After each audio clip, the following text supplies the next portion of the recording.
বৰুৱা শইকীয়া মেলৰ প্ৰথমটো পাৰ্টত আপোনালোকে দেখিবলৈ পালে যে বৰুৱাই নিজৰ পিতেকৰ কথা শইকীয়াৰ আগত কিদৰে বৰ্ণনা কৰিছে। এতিয়া চাওঁ আহক আচলতে বৰুৱাৰ পিতেকনো কেনেকুৱা। মইহে গম পাওঁ সি পঢ়ে নে নপঢ়ে। লাজ পাম বুলিহে ইয়াৰ আগত তেনেকে কৈছো মই। বৰুৱা কিবা কৈছিলা নি বাৰু? নাই নাই একো নাই। পিছে তুমি কি কৈ আছিলা? নাই নাই আমাৰ দশনী যোৱাটোৰ কথা কৈ আছো। ৰাতিপুৱা পৰা দিনটো নপঢ়িও গম পাইছা নহয়।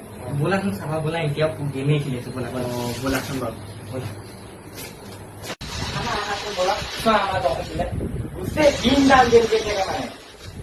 ভাইটি গেম খেলিছা? বৰ্তাই গেম খেলিছে। গেম খেলি আছ? কওঁগে না গোটেই দিনডাল গেম খেলি থাক। বৰুৱা গোটেই হ'ল আৰু গৈ থাকো দিয়া। যোৱাগে নেকি? বাৰু দেই, ভাল লাগিলে বহুত দিন।